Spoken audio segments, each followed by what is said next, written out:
Bonjour à toutes et à tous. Donc, je suis Alain Garrigou, professeur d'ergonomie à l'Université de Bordeaux et je fais partie de l'équipe Epicène qui est une équipe pluridisciplinaire qui regroupe donc des épidémiologistes, des toxicologues et je suis l'ergonome. On a une petite équipe d'ergonomes au sein de l'équipe Epicène et notre mission dans l'équipe, c'est de caractériser des situations d'exposition pouvant donner lieu à des maladies graves que caractérisent nos collègues de santé publique. Mais par l'ergonomie, notre rôle, c'est d'analyser des situations d'exposition. Alors, nous sommes dans le milieu agricole, mais aussi dans le milieu industriel sur différents produits, pour comprendre quels sont les déterminants de ces situations d'exposition et à partir de là, de pouvoir proposer des solutions de transformation et de prévention, sachant que j'ai une formation d'ergonome en conception industrielle et plutôt dans les industries à risque. Donc j'excuse Isabelle Baldi, qui est donc la co-directrice de l'équipe, qui ne pouvait pas être là aujourd'hui parce qu'elle avait des engagements personnels, mais elle fait partie de l'équipe. Alors, compte tenu du fait qu'on a explosé les délais, je vais essayer d'être synthétique pour permettre à Ophélie de pouvoir intervenir. Et je voudrais donc discuter de la question des équipements de protection individuelle, que ce soit des masques, des combinaisons ou des gants, et on verra que c'est plutôt les combinaisons qui sont d'actualité aujourd'hui, avec trois approches ou trois points que je voudrais développer. Comment ces équipements de protection individuelle se situent du point de vue de la réglementation. Donc Jean-Noël a commencé à faire un lien sur le fait qu'il y avait des contradictions fortes, donc je passerai assez vite là-dessus. Deuxième point, sur qu'est-ce qu'on sait de l'efficacité réelle de ces systèmes de protection, et on va voir qu'il y a quelques surprises. Et un troisième point qui va être plutôt sur quelles sont les perspectives pour avancer sur la protection des travailleurs exposés à des pesticides, et en particulier du côté de la conception, parce que je partage ce qui a été présenté en introduction, sur le fait qu'il y a une indigence de la conception technique du matériel, et j'ai toute une collection de photos qui ira, je dirais, dans ce sens.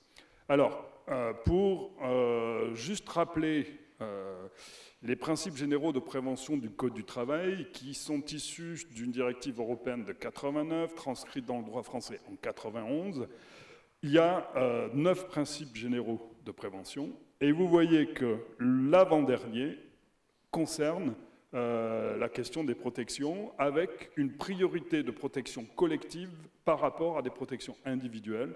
Donc des protections collectives, ce sont des systèmes d'aspiration, des systèmes de traitement des produits pour, je dirais dans le dernier ressort, utiliser des équipements de protection individuelle, sachant que les premiers principes sont sur le fait d'éviter le risque et de le traiter à sa source.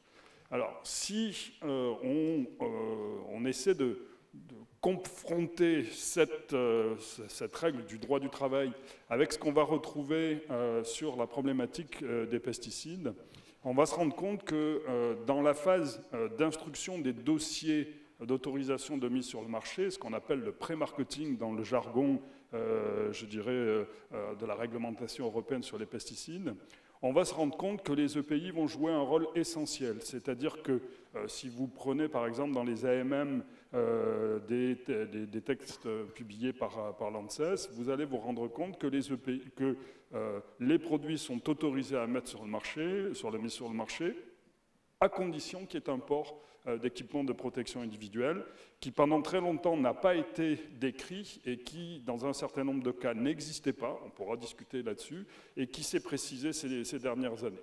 Et donc, ce qui recoupe ce que disait Jean-Noël, c'est que les données d'exposition et d'efficacité des EPI, a priori les industriels en possèdent, mais ce sont des éléments qui ne sont pas portés à la connaissance publique, ce qui peut poser un certain nombre de discussions. Alors, ça c'est la partie amont. Donc quand on va constituer, ou quand les industriels vont constituer les dossiers pour obtenir les AMM. Et il y a quelque chose qui fait défaut, c'est la partie aval, donc qui est qualifiée de post-marketing. Donc une fois que ces autorisations de mise sur le marché ont été délivrées, qu'est-ce qu'on sait de l'efficacité réelle des protections qui sont en place. Et là, dans le cadre du rapport que présentait Jean-Noël, on a essayé de faire un petit peu une revue bibliographique des données existantes sur la matière. Il y a grosso modo peu d'études avec, je dirais, lorsque ces études sont menées, nous sommes dans des situations contrôlées où on va changer, les expérimentateurs vont changer les équipements et en donner de neuf aux travailleurs, et grosso modo, très peu de situations menées dans la vraie vie des agriculteurs. Alors, dans le cadre de l'étude PestExpo qui a été pilotée en Gironde donc, par Isabelle Baldi, cette étude cherchait, qui a été menée sur la viticulture, à caractériser le dépôt de produits sur le corps, sachant que ce qui est important pour la prévention, et j'y reviendrai après, cette étude a montré que 90 à 95% des voies de pénétration des pesticides se font par la voie cutanée et pas par la voie respiratoire. Et dès qu'on a cette information, ça ouvre des champs de transformation importants. Donc, une technique de prélèvement par patch des produits qui se déposent, avec deux populations, des travailleurs qui ne portaient pas d'équipement de protection individuelle, donc les patchs étaient un petit peu comme sur la personne que vous voyez en bas, et des situations où les travailleurs portaient des équipements de protection individuelle. Deux résultats rapides, et ce résultat est assez intéressant, c'est la même situation qui a été réalisée donc avec un port d'équipement de protection individuelle à droite et sans à gauche. Donc vous voyez que sans protection, vous avez un niveau de contamination qui est relativement important, en particulier jambes, membres supérieurs et tête, ce que vous voyez en particulier au niveau de l'application à gauche. Mais ce qui a été très surprenant, c'est qu'avec la combinaison, le top du marché à l'époque, on va se rendre compte qu'on va retrouver pendant l'application quand même des produits qui vont passer au travers. Il y a un rapport de 25 en termes de contamination, donc l'équipement de protection va limiter, mais il y a du produit qui va passer au travers. Et ce qu'il faut retenir, c'est que cette situation de traitement avec un pulvé à dos, ça dure 20 minutes, donc à l'échelle d'une journée ou de plusieurs mois, ça interroge un certain nombre de questions. Ça pose un certain nombre de questions. Et maintenant, si on mouline toutes les données qui ont été donc produites dans le cadre de l'étude PestExpo, vous avez ici, pendant les phases de préparation, les phases de traitement, les phases de nettoyage, la comparaison en médiane du niveau de contamination selon que les travailleurs portaient ou pas des combinaisons. Donc là, nous sommes dans une étude en situation réelle. Et vous vous rendez compte, et ça a été une grosse surprise quand on a produit les résultats, c'est qu'en particulier, donc vous voyez que pendant la préparation, les médianes sont à peu près équivalentes. Pendant le traitement ou pendant donc le nettoyage, ceux qui ont porté des équipements de protection avaient jusqu'à 2 fois, voire plus dans certains cas, de contamination. Donc il y a plein d'hypothèses qu'on peut discuter sur la réutilisation en particulier des vêtements, comment ils sont stockés, comment ils sont lavés, mais c'est juste pour poser que l'efficacité du point de vue du traitement, de la protection, est une vraie question. Alors, miracle, on a trouvé un produit révolutionnaire pour nous protéger. Et si on va dans, je dirais, les revues professionnelles en agriculture, donc là j'ai attrapé dans Vitisphère une combinaison qui est proposée donc, par BASF avec un fabricant, et ce qui est intéressant, c'est qu'on vous dit que c'est un nouveau produit qui est conforme à la norme ISO 27065, qui a été présenté, qui a réussi, qui a obtenu des prix, et si on continue, vous avez un tissu qui est respirant, vous avez un rabat qui évite les protections, et on trouve, de ce point de vue-là, et proposer une solution miracle. Sauf que, si on est sérieux, on va voir ce qu'est cette norme ISO en question. Et si on va voir ce qu'est cette norme ISO en question, cette norme ISO, elle définit 3 niveaux de protection en fonction de la dangerosité des produits. Et ce qui est diffusé au jour d'aujourd'hui dans les revues professionnelles, c'est une combinaison coton-polyester qui ne répond qu'au premier niveau et qui ne répond pas ni au deuxième, ni au troisième, et qui ne répond pas en particulier à la protection lorsque vous avez des produits CMR. Donc je pense qu'il faut être vigilant.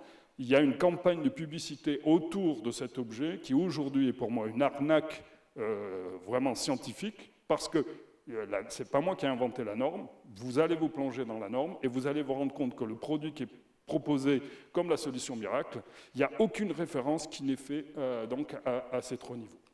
Alors, tout ça pour dire que la question des équipements de protection, c'est un vrai débat qu'il faut instruire et qu'il faut instruire sérieusement et pas uniquement sur, je dirais, un point de vue dogmatique, sachant qu'en plus, ce n'est pas qu'une solution technique, si je reprends ce que présentait Giovanni, c'est aussi un symbole et vous avez tous et toutes des témoignages d'agriculteurs qui s'étant protégés se sont fait arrêter par des riverains ou par le maire du village en disant « si tu es protégé comme ça, c'est que tu nous pollues ». Donc c'est plus complexe que ça.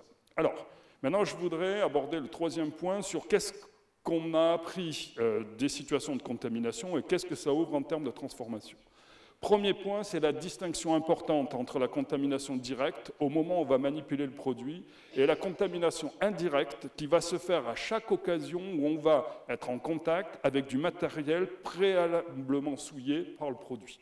Et toutes les études qu'on a menées montrent que vous avez des dépôts qui vont se faire sur le matériel, donc vous avez ici une vitre recouverte de produits, il va y avoir une accumulation et on a déjà trouvé dans nos résultats de contact cutané des produits utilisés plus d'un an auparavant en concentration supérieure par rapport aux produits utilisés le jour de l'observation. Donc on est vraiment sur une logique de multi-exposition à une diversité de produits. Je reviens sur la question de l'indigence de la conception technique. Vous avez probablement déjà vu des agriculteurs avec une belle cabine qui vont traiter vitre ouverte. Et vous allez vous dire, mais qu'est-ce qu'il arrive? Pourquoi ils traitent vitre ouverte? Tout simplement, la vitre latérale n'ayant pas d'essuie-glace, lorsque vous allez faire vos manœuvres pour tourner et changer de rang, vous êtes obligé d'ouvrir la vitre. Il y a des problèmes aussi de chaleur à l'intérieur, puisque la cabine, c'est un aquarium posé sur le pont, donc il y a des vrais problèmes techniques de ce point de vue-là. Et j'ai toute une collection, y compris sur du matériel neuf, où vous allez voir des trous dans les cabines, parce qu'il y a un problème d'articulation entre celui qui fabrique le tracteur, celui qui fabrique la cabine, celui qui fabrique l'équipement et le passage des systèmes de commande. Donc c'est un vrai débat où là, on part de très très loin. Donc il y aurait toute une collection de situations. Autre point important, sur la question si je reprends le fil de la contamination qui va s'accumuler sur le matériel, cette cuve de pulvérisateur tracté, elle a reçu plusieurs traitements, donc elle est contaminée. À partir du moment où il n'y a pas de plateforme pour pouvoir verser au niveau du trou d'homme le produit, et ici la sous forme pulvérilante qui est particulièrement contaminante, eh bien le travailleur va monter sur la roue, va s'accoter à la cuve, et vous voyez qu'on va augmenter, je dirais, les contaminations, et là il y a un déterminant technique qui va être important. Et donc, en termes de prévention, le fait de dépasser la question des équipements de protection individuelle ouvre sur un ensemble de déterminants auxquels on peut accéder au travers de l'activité. Je n'ai pas le temps de les détailler, mais je reviendrai peut-être dans les questions. Alors, en conclusion, il est clair que les équipements de protection individuelle peuvent être efficaces dans certaines conditions, mais il n'existe pas un équipement, donc une matière, qui est capable de protéger de la diversité des matières actives, sachant que, ça a été rappelé ce matin, la caractéristique principale des matières actives des pesticides, c'est de pénétrer des cellules végétales ou animales, et donc ça a une capacité de pénétrer, y compris au travers des combinaisons, qui est importante. Et donc, cette question de